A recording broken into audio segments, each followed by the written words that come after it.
네, 여의도 전체판을 읽는 시간, 여의도 레이더 시간입니다. 오늘도 이준석 국민의힘 전 대표 나오셨어요. 어서 오십시오. 네, 안녕하십니까. 아니, 저희가 일부러 그렇게 섭외를 한 건 아닌데 네. 섭외를 다 이제 해놓고 보니까 손학규 전 대표와 이준석 전 대표가 네. 이게 나란히 이어서 나오게 네. 되셔서 대기실에서 혹시라도 이분들이 부딪히시면 좀 껄끄럽진 않을까 약간 걱정이 되는데 혹시 마주치셨어요? 저는 뭐 마주쳐서 인사드렸고요. 사실은 제가 지난달에 이제 김종인 위원장을 찾아뵙고 인사드리면서 처음 이제 신당론이나 이런 게 나오게 됐는데 네. 그 직후에 제가 손학규 대표님 식사를 모셨어요. 아, 그러셨어요? 네. 오랜만에 제가 연락드려가지고 식사 모시고 아. 그 이유는 단 한 가지. 결국에는 손 대표님이 뭐 정치 선배로서 여러 가지 이제 그 바른미래당 대표도 하시고 이러면서 이루고 싶은 것이 무엇이었느냐. 그리고 제가 약간 그런 게 있었어요. 저도 정치를 이제 12년째 한 게 됐는데 뭐 대통령 선거도 제가 뭐 지휘해보고 다 해봤지만은 12년 동안 했는데 허업인 것 같다는 느낌이 약간 들었어요. 허업 같다. 네, 왜냐하면 허무하다. 제도적인 시스템적인 변화를 만들어내는 단계에 이르지 못했고 결국 박근혜 대통령이나 아니면은 윤석열 대통령 선거에서 남을 돕고 이런 정도의 역할이었는데 결국 손 대표님을 딱 떠올리게 된 게 만약에 새로운 당을 하게 된다 그러면은 어떤 구호를 가지고 해야 될까? 근데 가장 먼저 떠오르는 게 저녁 있는 삶이었죠. 예, 그래가지고 손 대표님한테 연락드려가지고 식사 모시고 선생님 막걸리 좋아하시거든요. 막걸리, 예, 아까 그래서 또 얘기하시더라고요. 막걸리 몇 잔 하면서 또 같이 얘기했습니다. 그때는 사실은 뭐 공적인 일이지만 네. 어쨌든 좀 껄끄럽게 헤어진 면이 있잖아요. 그런 건 다 털어버리셨어요? 이제? 손 대표님이 뭐 원래 저희 그 최고위 할 때부터 저 되게 좋아해 주셨어요. 아껴 주셨어요. 그래서 그때도 되게 미안했죠. 그러니까 결국에는 그 당시 연동형이나 이런 것보다는 결국 당의 진로를 놓고 많이 싸웠던 네, 건데. 맞아요. 어른 잘 모셔야죠 이제. 이제 잘 보셔요. 자, 예. 국민의힘 상황부터 짚어보겠습니다. 예. 어제 윤 대통령이 국민의힘 지도부 또 용산의 새로운 참모들하고 비공개 오찬 진행했습니다. 2시간 했다 그러는데 혁신위와 지도부의 갈등이 상당한 상황에서 대통령이 지도부를 불러서 이야기를 했다. 이렇게 되면은 김기현 대표 승! 이렇게 상황 정리되는 건가요? 뭐 그냥 도토리 키지게 하고 있는 거고요. 제 생각에는. 그게 무슨 말씀이세요? 뭐 지금 뭐 인류한 위원장의 정치적 위상이라고 하는 것이나 김기현 대표의 정치적 위상이라고 하는 것이나 큰 뭐 차이가 없거든요. 그 안에서 지금 뭐 윤석열 대통령도 지금 대통령 지지율이라는 거 봤을 때 권위가 많이 떨어진 상태인데 서로 셋이서 뭐 이렇게 한다고 해가지고 우리끼리 잘 지낸다 이런 게 국정 반전의 의미가 있을까요? 네, 저는 뭐 아이디어의 한계가 그 정도인지밖에 모르겠지만은 뭐 서로가 서로를 어떻게 권위를 살려줄 상황은 아닌 것 같은데. 지금 예. 이렇게 답이 나올 줄은 몰랐는데 그러니까 누구한테 힘 실었다 아니다 이렇게 나올 줄 알았는데 도토리 키재기 같다. 아니, 윤석열 대통령 여기 실어줄 힘이 있으면 본인한테 실어야죠 지금. 그런데 지금 그거 못 하고 계신데 어디다 힘을 실어요 지금. 예. 그렇게 상황을 보셨어요? 예. 아니 어쨌든 그럼 이렇게 질문 드릴게요. 어쨌든 김기현 대표 체제로 그냥 갈 것 같습니까? 어떻습니까? 못 간다니까요. 이렇게 해가지고 선거 못 치릅니다. 예, 제가 얼마 전에부터 이제 서울 지역에 있는 원외위원장들하고 조금 얘기를 해봤는데요. 예. 선거를 이제 최근 뉴스를 보면요, 뭐 수도권에 있는 원외위원장 포함해서 46명을 뭐 갈아치운다 이런 얘기 하잖아요. 예. 그런데요, 제발 갈아주세요라고 반응 나오는 사람도 있어요. 그래요? 예, 제발 날 갈아라. 그 무슨 의미입니까? 가만히 있으면 선거 끌려나갈 것 같다. 그래서 질 것 같다. 예, 그런데 이게 그 정도, 그러니까 오히려 그 당에서 이제 그 영남 의원들은 수도권에 이내 2-3번 떨어지는 애들 능력 없는 애들이니까 니네 갈 거야 이런 식으로 협박이라고 생각하는지 모르겠지만요. 그 들을 때 사람들이 뭐라고 느끼냐면요. 그럼 니네가 뭐 새로운 사람 찾아보던지. 이게 똑같은 게 뭐냐면요. 1년 전부터 저한테 어떨 때는 당근인 척, 이준석이 노원병 공천을 줄 수 있다. 그런데 제가 방송 나오면 항상 물어보면 어쩌라고 이렇게 답했던 거랑 똑같은 거거든요. 그 다음에 뭐 노원 공천 안 줄 수 있다. 그럼 또 어쩌라고. 그러니까 이게 지금 수도권의 선거 분위기 어떤 건지를 아직도 지도부가 파악을 못 하고 있다. 네, 그리고 그건 인유한 위원장은 더 모를 거고요. 대통령은 더더욱 모를 겁니다. 그 말씀은 지금 지도부 체제로 이제 쭉 가는 것처럼 김기현 대표한테 힘이 실리는 것처럼 보이지만 결국은 이대로면 총선에 질 수 있다는 분위기가 강해질 거고 그럼 어쩔 수 없이 비대위 체제로 갈 거다. 아직도 그렇게 보시는 거군요. 아예 무슨 뭐 TK 자민련을 선언하지 않는 한 저는 그렇게 가야죠. TK 자민련 선언하면 되죠. 이렇게 가다가. 아니 근데 지난번에는 아마 1, 2주 안에 한동훈 비대위가 뜰 거다라고 예언하셨는데 그건 일단 틀렸잖아요. 그러니까 제가 항상 평론할 땐 정상을 얘기하잖아요. 그게 그나마 정상이고 그게 맞는 길이다라고 하면은 이게 청개구리 본성인지 아니면은 지금 비정상의 시대인지 모르겠지만은 어쩔 수 없잖아요. 예를 들어 숫자를 맞추라 그러면 제가 잘 맞추는 편인데 네. 이렇게 하는 게 정상이다 얘기했을 때 항상 반대로 가는 걸 어떻게 하겠습니까? 이준석 대표가 얘기한 거에 반대로 가는 거예요. 뭐 저를 의식해서는 아니겠지만 비정상의 시대인 것 같습니다. 비정상의 시대이기 때문에 그런 것이다. 인요한 혁신위는 뭐 실패했다고 보시는 거죠? 그러니까 셀럽으로서 역할을 하시는 걸 기대했다 그러면은 뭐 그건 어느 정도 했다고 볼 수 있고요. 다만 실제 뭘 바꾸는 것을 성과를 측정하자면은 바꾼 게 없죠. 바꾼 게 없다. 예. 실패의 그러니까 패착은 뭐였다고 보세요? 본인께서 이중 정체성을 잘 활용하시면은 보통 다문화의 영역에 있는 분들이 이중 정체성을 잘 활용하시면은 큰 무기가 됩니다. 근데 이중 정체성을 너무 허무하게 활용을 많이 하셨어요. 그러니까 이거는 둘 중 하나입니다. 혁신위원장이라고 하는 거는 나는 정치를 아주 잘 알고 그렇기 때문에 그걸 알고 바꿀 수 있어랑 아니면은 나는 완전 일반인의 시각에서 바꾸겠어 뭐 이런 거거든요. 네, 그렇죠.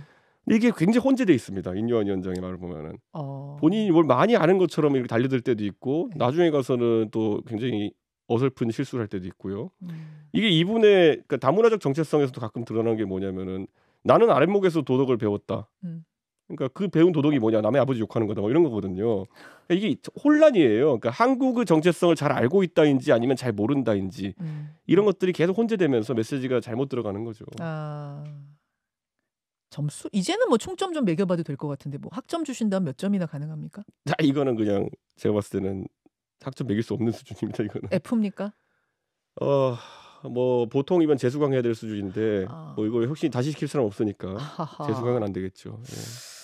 자, 그래요. 이제 상황이 이런 상황 속에서 신당들은 뭐 이쪽 저쪽 여러 개가 꿈틀꿈틀거리고 있는데 그 중에 가장 영향력이 크고 뭐 움직임이 큰 게 이준석 신당 얘기니까 그 이야기로 좀 넘어가 보죠. 신당 몇 %까지 왔습니까?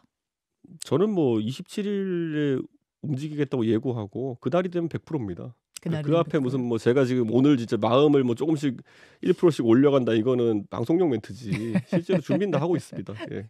아니 근데 총선까지 이제 126일 남았더라고요. 그리고 정치는 생물이기 때문에 여전히 극적화의 가능성이 있다라고 국민의힘에서 이야기하시는 분들이 꽤 있어요. 그 관점 자체가 교정이 안 되는 겁니다. 제가 지금 화났다 아니면은 제가 꽁하다 무슨 제가 공천 받으려 그런다 이런 자기들의 시각 수준에서 보고 있기 때문에 뭐 화해 이런 표현도 나오고 뭐 품는다 이런 표현도 나오고요. 근데 정확하게 지금 바로 잡아야 될 것들이 있어요. 어떤 겁니까? 예. 그 말하시는 분들이 가해자의 성격을 띠는 상황도 있었고요.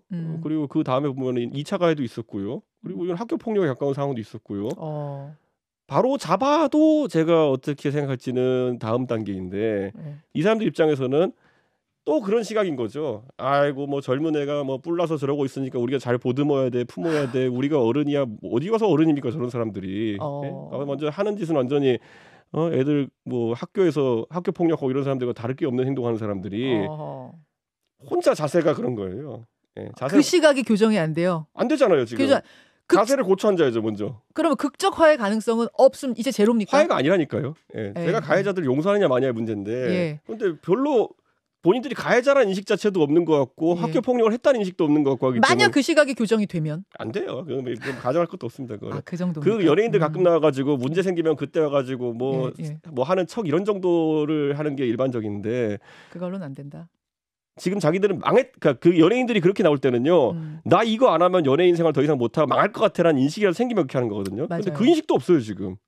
왜냐 다들 나의 작고 따뜻한 영남의 우리 지역구에서 공천만 받으면 돼 이거니까요. 그러니까 뭐 옆구리 찔러서 억지로 할지도 않을 사람들이고요. 그러니까 기대가 없어요. 기대가 없다.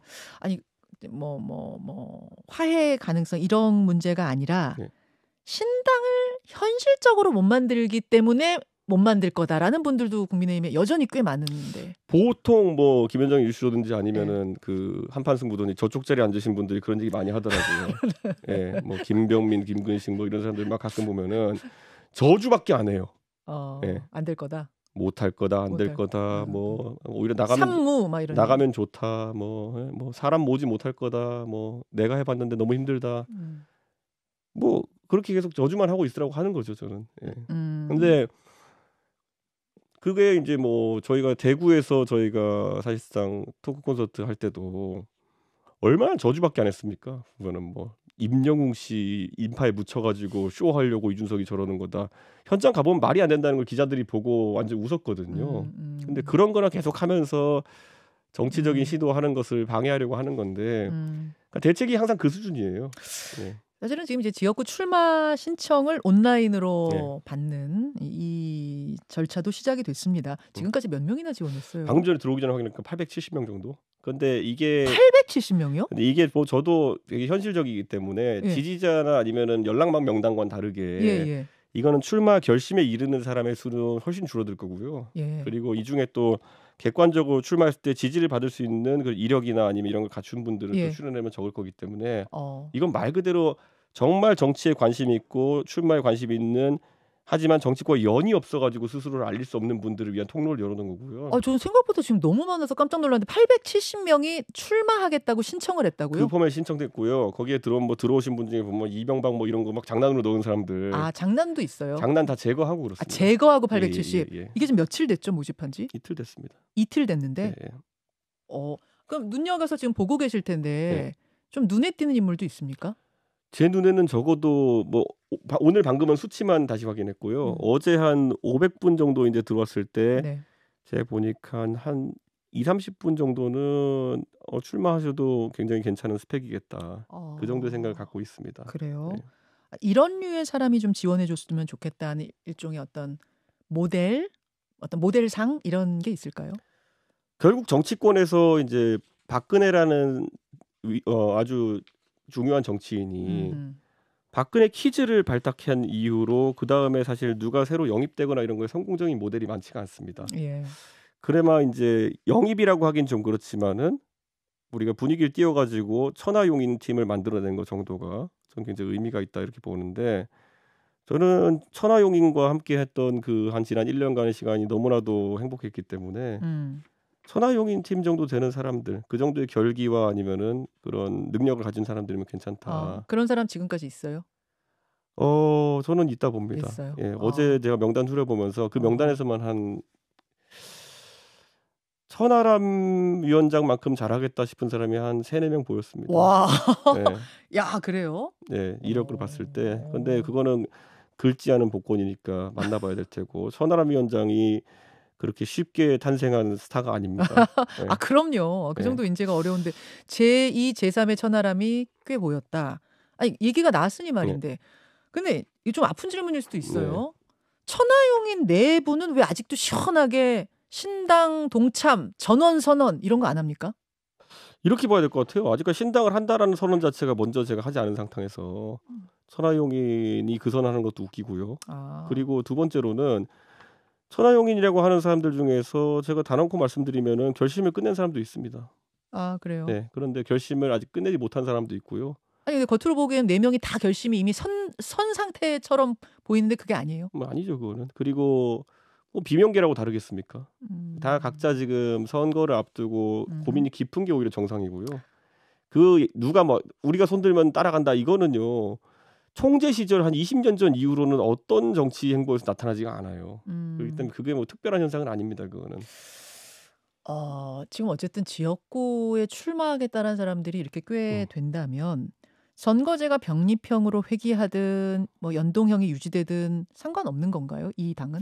그냥 이렇게 보시면 돼요. 그 어떤 분들은 병립형이냐 아니면 연동형이냐에 따라 가지고 신당의 추진 가능성이 달라지느냐 묻는 분이 있는데 아니다. 오히려 이렇게 만약에 지금 이재명 대표가 제 꾀에 제가 넘어가가지고 병립형의 권역별로 간다라고 하면요. 어떤 거냐면 이런 겁니다. 3당 정도 빼고는 나머지 다 죽습니다.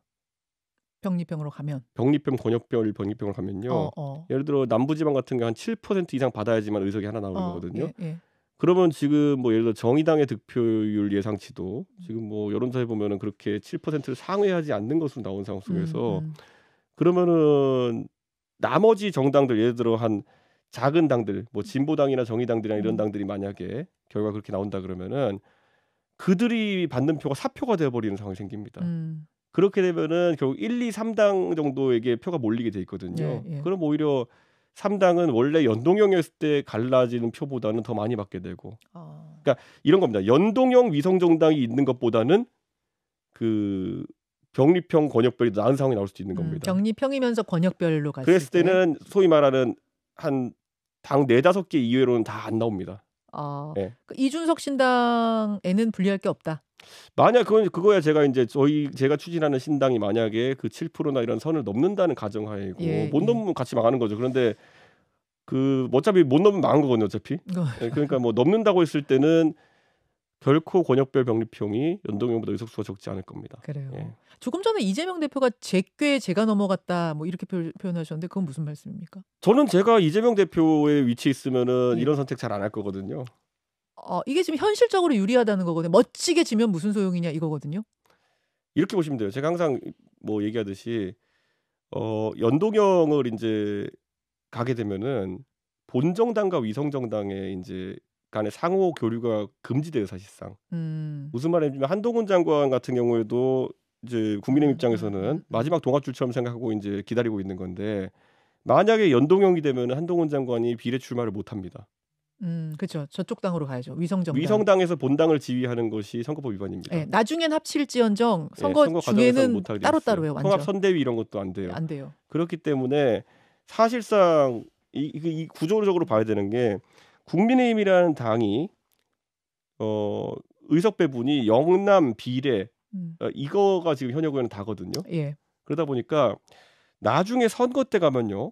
후보들은 개별 약진을 하고 선대위가 중앙에서 어떤 메시지를 내냐가 되게 중요합니다. 그래서 보통은 나중에 선대위가 어떻게 꾸려지냐면요. 수도권에 있는 의원들 중에서 여유가 있는 사람 플러스 비례 출마자 정도가 모여가지고 뭐 대변인도 하고 회의도 하고 이렇게 합니다. 예. 그런데 잘 생각해보면 비례가 없어지면요. 예. 국민의힘의 수도권에 여유가 있는 사람이라는 사람은 없습니다. 그래서 그러면 어떻게 되냐면요. TK에서 여유가 있는 사람이 서울로 올라와가지고 선거를 돕습니다. 그러다 보면 가장 대표적으로 그러다 사고 터지는 게 뭐냐면 이부망청 같은 겁니다. 그런 약간 수도권에 민감한 선거를 안 치러본 분들이 와가지고 그러니까 저는 이게 어떤 의미인지를 저는 이재명 대표가 잘 모르시는 것 같아요. 그러니까 국민의힘 도와주는 거다. 그러니까 뒤집어 말하면 이렇게 되면요. 비례에 아무나 집어넣고 비례 한 20여 명 정도의 명단을 선대위에 그대로 쓸 수 있게 되는 거거든요. 그러니까 그런 자잘한 것들 뭐 국민의힘 사정을 이재명 대표 잘 모를 수 있지만은 어쨌든 본인이 지금 이렇게 해야 이긴다고 판단하는 것들 애는 단순 엑셀 작업 외에는 다른 변수들이 있다는 걸 잘 모르시는 것 같아요. 네.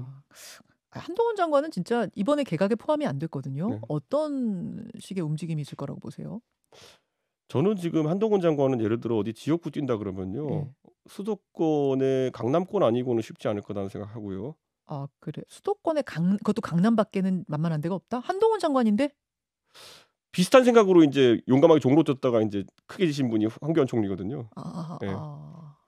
그리고 지금은 아마 한동훈 장관이 다른 곳을 뛰게 되면은 이탄희 의원이 따라붙을 겁니다. 이탄희 의원이 지금 자기 지역구 버리겠다고 험지가겠다 선언했는데 이탄희 의원이 따라붙을 거라고요? 이탄희 의원은 실제로 한동훈 장관과 국회의원에서 각을 세우게 됐고요. 그리고 두 번째로는 이탄희 의원이 저는 뭐 선거제 이야기를 하면서 본인의 기득권을 버리겠다 했을 때 생각보다 이제 다른 포석을 두려고 하는구나.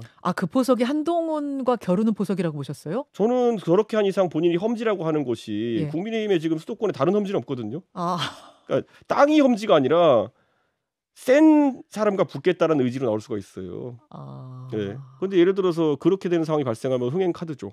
그러니까 이탄희 의원 입장에서도 최근에 대선 지지율이나 이런 것들이 약간 올라가는 추세에서 한번 승부를 걸어볼 수 있겠죠. 일종의 한동훈 저격수로 이탄희 의원이 등장할 수 있기 때문에 그래서 한동훈 장관이 비례로 가고 싶어 하겠죠. 그렇게 보시는 거군요. 그런 변수가 너무 많아지니까요. 자, 제3지대 신당이 늘 성공하는 건 아니었어요. 그렇죠? 아니 90% 이상 실패하죠.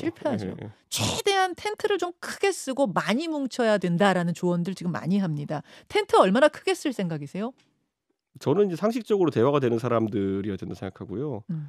제가 얘기할 때 항상 이 당에서 그럼 만약 당이 만들어지면은 같이 대선을 치를 용기가 있느냐, 아니면 다음 선거를 치를 용기가 있느냐, 대선이나 지방선거 가가지고 각자의 길로 가자 해서 흩뿌러지는 게 재앙적이고 아, 그게 바른미래당의 실패입니다. 그렇기 아하. 때문에 저는 요즘 가가지고 많이 물어보는 게 어디까지 이 당을 생각하고 하시려고 합니까? 길게 보고 하십니까? 그런 걸 이제 많이 물어보고 저는 생각의 스펙트럼이라고 하는 거는요. 음모론자 배제하겠다고 제가 얘기한 적이 있습니다. 음모론자는 안 된다. 네, 뭐 갑자기 부정선거 좋아하시고 이런 분들이나 음. 아니면은 뭐 천안함은 북한의 소행이 아니다 뭐 이런 거 하시는 분이나 아니면은 뭐 달 착륙을 믿지 않는다든지 실제 있어요 이런 분들. 예, 그런 분들은 안 된다 이렇게 생각하고 이런 게 있어요. 우리가 진보 정당이 내세웠다 해서 그것이 진보적 아젠다인지는 아는 경우도 많습니다. 예, 보수 정당이 내세웠다 보수적인 아젠다가 아닌 경우도 많거든요. 그렇기 때문에 그런 이력보다는 적어도 철학이 명쾌한 분이면 좋겠습니다. 철학이 명쾌했으면 좋겠다. 그러니까 철학이 없으면요. 예. 이분이 예전에 했던 말과 최근에 한 말이 다르고 막 이런 경우가 있어요. 예. 그래서 말의 일관성이 좀 있으신 분들. 진보냐 보수냐 뭐 이런 거 상관없습니까? 가급적인 보수면 좋죠, 저는. 가급적인 보수면 좋고. 네. 제가 이 질문을 왜 드리냐면 예를 들어서 뭐 조국 신당, 송영길 신당. 송영길 신당은 일명 윤석열 퇴진당. 이쪽하고도 같이 할 수 있는 것인가? 여기까지도 열려 있는 건가? 아니요, 같이 할 생각 없는데요. 아니요, 맞아요. 고개까지 흔드시네요. 예, 제가 조국 장관이랑 한 번도 만나본 적도 없고요. 그쪽은 그럴 것 같고 송영길 신당은 이른바 윤석열 퇴진당을 같이 하자라고 이미 러브콜도 했고 장해찬 최고는 또 어제 두 분 잘 어울린다 같이 해라 막 이런 훈수도 두시던데. 그게 훈수겠어요? 장해찬 최고인 자기 딴에는 뭔가 이제 이준석을 송영길 대표랑 엮어가지고 보수층의 지지를 떨어져 나가게 하려는 그런 야심찬 계획인 것 같은데요. 예, 장해찬 최고위원의 수준이 그렇죠. 예. 송영길 전 대표랑 사실은 같이 토론도 많이 하시고 저 송 대표는 친합니다. 친하시잖아요. 예. 그리고 당은 아니에요? 당을 하려고 그러면은 뭐 송 대표님도 당을 하자는 건 아니다라고 부인하셨지만은 송 대표님은 윤석열 대통령 퇴진이라는 것에 꽂혀 있다는 거는 같은데 저는 아까 처음에 이거 우리 오늘 대화 시작할 때 얘기했던 잠깐만요. 윤석열 퇴진에 꽂혀 있는 건 같아요? 네, 송 대표님은. 아니 그게 아니라 이준석 전 대표도 그 부분을 같이 생각해요. 아니. 그 말씀 송 대표님이 그런 것 같다고. 송 대표님이 윤석열 퇴진에 꽂혀 있는 것 같은데. 될 것 같아서. 예. 저는 제가 봤을 때 윤석열 대통령의 지금 이제 권위라고 할까요? 이런 것들이 뭐 퇴진 운동을 할 정도로까지 그렇게 뭐 강하다고 보지 않아요. 예. 그래서 지금 오히려 윤석열 대통령 본인이 변하지 않으면은 총선 이후에는 큰 결심을 해야 될지도 모르는 상황이다. 예를 들어 권력의 뭐 예를 들어 어느 정도의 변화라든지 아니면 야당과 협치라든지 이런 걸 선택해야 되는 상황이 올 수 있거든요. 그 말씀은 레임덕이 심하게 올 거다. 저는 그럴 수도 있다 봅니다. 지금의 예상되는 의석수라 그러면은. 뭐 예를 들면 연정을 막 제안한다든지 이 정도까지도 가야 될 수도 있다 보세요. 모르겠습니다. 그런데 그게 과거에도 그런 예를 노무현 대통령도 어려움을 겪고 계실 때 대연정을 제안하시고 이런 적 있겠지만은 뭐 예를 들어 개헌을 먼저 언급하신다든지 아니면은 뭐 일부 인사권의 이양이라든지 이런 걸 얘기할 수도 있고 만약에 지금 상태로 선거한다면요. 그리고 총선 때까지 남아 있는 일정들이 굉장히 대통령에게 불리합니다. 예를 들어 특검 처리도 그렇고 저는 지금 전반적인 경제 상황도 굉장히 안 좋아져 가고 있다는 생각이 들어요. 그래서 저는 송영길 대표님이 그렇게 그 구호를 아무리 내셨는데 그게 신당의 구호가 될 수는 없다. 네, 그런 생각이 듭니다. 거기는 가능성 제로. 이낙연 전 대표와 이준석 전 대표는 전직 당대표라는 점 빼고는 사실은 별로 접점이 안 보이는데 두 분의 접점도 있습니까? 저는 이낙연 총리님은 사실 보수 쪽에서 보기에도 온건한 민주당 쪽 인사입니다. 그렇죠. 네, 상당히 온건한 민주당 쪽 인사이기 때문에 뭐 이낙연 총리님, 김부겸 총리님 이런 분들은 저는 뭐 제가 싫어할 이유도 없고 그리고 또 긍정적인 면으로 보는 측면도 있습니다. 하지만 제가 어제 다른 데 가서 얘기했던 게 뭐냐면은 이 소위 삼총리라고 하죠. 정세균 총리님, 그다음에 김부겸 총리님, 그다음에 이낙연 총리님 이분들은 총리라는 자리의 특성상 우리가 총리가 항상 대통령 되기 어려운 이유가 뭐냐면은 어느 정부의 2인자 역할을 하셨기 때문에 그 정부의 잘못된 점을 계승하게 되는 경우가 있다 이렇게 얘기하는 거거든요. 저는 뭐 예를 들어 이낙연 총리가 문재인 대통령을 뭐 부정하고 까라 뭐 이런 게 아니라 문재인 대통령과의 노선이 좀 차별화되는 부분이 있느냐. 예를 들어 문재인 대통령이 잘하신 부분도 있지만은 결국 5년 만에 정권 내주시게 된 거는 부동산 정책이라든지 아니면 뭐 여러 가지 정책이 있어가지고 신뢰를 못 받은 부분도 있거든요. 그런 게 만약 이낙연 대표님이 생각이 좀 다르시다 그러면은 그런 걸 좀 들어보고 싶다라는 생각이긴 합니다. 두 분 혹시 최근에 만난 적 있습니까? 없고 아직 만날 계획도 없습니다. 계획 없습니까? 근데 이런 거 들어보려면 만나야 되잖아요. 그런데 뭐 공개적으로 언론 발언도 많이 하시니까요. 저는 아. 이낙연 대표님이 또 그런 부분 또 밝힐 기회도 있지 않을까. 지금은 선거제 관련해서 얘기 많이 하시는 것 같은데 그런 부분이 그러면은 생각보다 접점이 있네. 비슷한 철학이네라고 하면은 같이 그 같은 당이든 연대든 한 텐트 안에서 움직일 수도 있나요? 그건 모르겠습니다. 저는 그건 제가 예를 들어 당을 한다 해도 저와 같이 뜻을 하는 인사들과도 고민해야 되는 거니까요. 예. 제가 뭐 정하고 할 문제는 아니다. 아. 그런데 저는 이렇게 생각합니다. 선거 제도가 만약에 그 권역별 병립형 비례제로 가까이 가게 된다 그러면요. 그러면 아까 말했던 것처럼 한 1, 2, 3번 당 정도의 공간밖에 없을 겁니다. 예, 그런 예. 자연스럽게 3번 당의 공간을 넓게 치자라는 얘기가 나올 것이고요. 빅텐트. 그렇게 될 겁니다. 그리고 그런 국민적인 수요가 생길 겁니다. 아, 그렇게 보시. 제3의 물결하고도 같이 하실 수 있어요? 거기 지금 뭐 장혜영 의원도 나간다 그러고 굉장히 혼란스러운 것 같은데 저는 그쪽 인사들과는 지금 따로 교류하진 않습니다. 아, 예.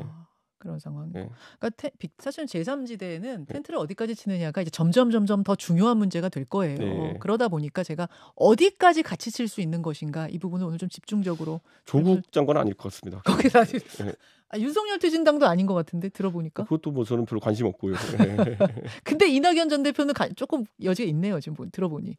저는 솔직히 이낙연 대표님하고는 교류가 없어가지고 잘 모르겠습니다. 제가. 아니 그분 나오긴 나오실 것 같습니까? 신당으로? 근데 그 말씀 그러니까 좀 본인을 몰아가고 있다라는 말씀에는 저는 또 동의를 하거든요. 그러니까 이재명 대표가 나가라고 몰아가는 거? 어떤 근자감인지 모르겠는데 지금 이 상황에서 몰아내려고 하는 움직임만 보인다 그러면은 그럼 이낙연 대표가 결코 지난 대선 경선 결과 이런 거 봤을 때 민주당 내 어떤 지분이라든지 아니면 영향력이라는 것이 이재명 대표보다 못하지 않습니다. 뭐 4, 4, 5, 2 이런 것만 없었으면 저는 경선도 어떻게 될지 모른다 이런 생각하거든요. 그런 상황 속에서 이재명 대표가 너무 과한 자신감 아닌가? 예. 나올 가능성 있다고 보시는군요. 근데 이게 근자감이라고 하는 거는요. 그 항상 우리 박성민 컨설턴트가 얘기하는 것처럼 윤석열 대통령도 집권하자마자 근자감으로 자기 의자 다리를 잘라버렸어요. 그러니까 뭐 이거는 그러니까 상식이 아니라 비상식의 시대다 보니까요. 자기가 앉아있는 의자 다리를 잘라버리는 분도 있습니다. 예. 알겠습니다. 여기까지 말씀 드릴 텐데요. 아까 제가 세 번째 물결이라 그랬나요? 세 번째 권력. 예. 세 번째 권력 예. 정정하면서 예. 오늘 여의도 레이더 이준석 전 대표와 함께했습니다. 고맙습니다. 네, 감사합니다. 김현정의 뉴스쇼는 시청자 여러분의 참여를 기다립니다. 구독과 좋아요, 댓글 잊지 않으셨죠?